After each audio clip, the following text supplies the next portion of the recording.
Threads is about to kill Twitter, achieving 10 million users in the first 7 hours. Meta, the company behind Facebook and Instagram, has declared war. Since Twitter was purchased by Elon Musk, it is not looking good. What does Twitter do wrong and Threads right? And will Threads kill an entire social media platform by appearing out of thin air? Well, let's get everyone on the same page here. Threads is a social media app aiming to replace Twitter.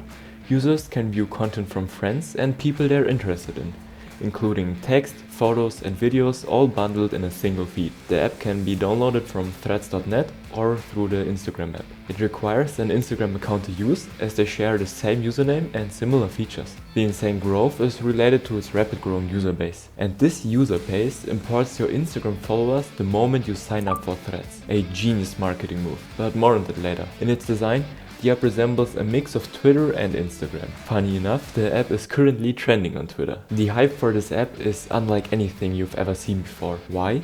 Because it's in the right place at the right time. All you see on Twitter these past months is Elon Musk has ruined this app, or why is Twitter the place where everything has to be? There are 3 reasons for that. First, Twitter has dialed up the ads. You'll see 1 like every 5 posts. Second, you've got many inappropriate accounts parading around without getting flagged. And third, Twitter charges people to be verified. So you end up in situations where you've got a fake Elon Musk account which pays to be verified. Then what does it even mean to be verified? They've limited the number of tweets that you can view in a day unless you pay. Twitter no longer feels like a homely platform. So Threads is designed to be the exact opposite of that. To capitalize on Twitter's downward spiral, Meta has made sure that they've launched with 0 ads. They are not even thinking about monetization until the app reaches 1 billion users. This is at least what Zuckerberg is saying, which is crazy, because if it does get 1 billion users, that's already 2 times of Twitter's users. Threads does these 3 things really well. First, they've made sure that everyone needs to have an Instagram account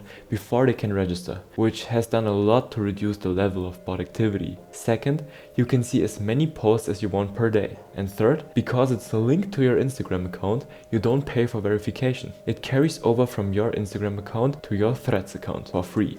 Instant, and the best part of it is, so do your followers. You know how Threads has managed to get this unexpected buzz about it? It's because it's managed to do the one thing that's extremely hard for a new platform. Make it feel like everyone is already there. So anytime one of your Instagram followers signs up for Threads, they're already following you by default, which is giving creators this massive surge in excitement and therefore an instant incentive to start posting unique content for those people. This is making Threads feel like a fresh start. Like Twitter, but everything is right. It's good timing mixed with some very big brain marketing, topped off with giving people on the outside a major fear of missing out. You actually get numbered based on how quickly you register for a Threads account. And when you sign up, it lets you preemptively add people for when they join, as if to say, of course they're going to join.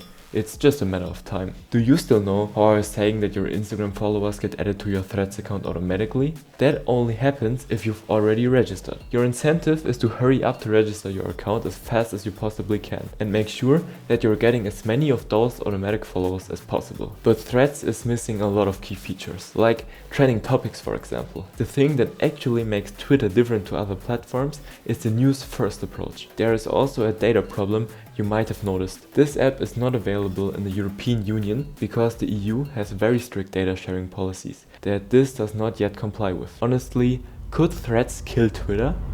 Yes, it sounds like a monumental feat. I mean, Twitter's approaching 500 million users, but remember, Instagram has 2.3 billion. And even though Threads is a near direct copy, that doesn't mean it won't have a higher ceiling. I mean, Facebook killed MySpace, Instagram killed Snapchat, basically after copying their features and doing it better. It's not a new thing for Meta to do a similar thing to what's already being done and to brute force them out the picture. But here's what concerns me about the whole thing. Meta's entire business model is making money from profiling their users, tracking their activity to then sell their eyeballs to advertisers. It's pretty fair to say no company on the planet has a worse track record of using people's data in dodgy ways, and yet with Threads they're asking for all of it. The platform admits to collecting extensive personal information such as purchase history and search data to provide updates from influencers. The fact that Threads hasn't been released in the EU due to privacy concerns is telling. Adding to the concerns, once you sign up for Threads, there is no way to delete just your Threads account without automatically deleting your entire Instagram account. This lack of control over one's account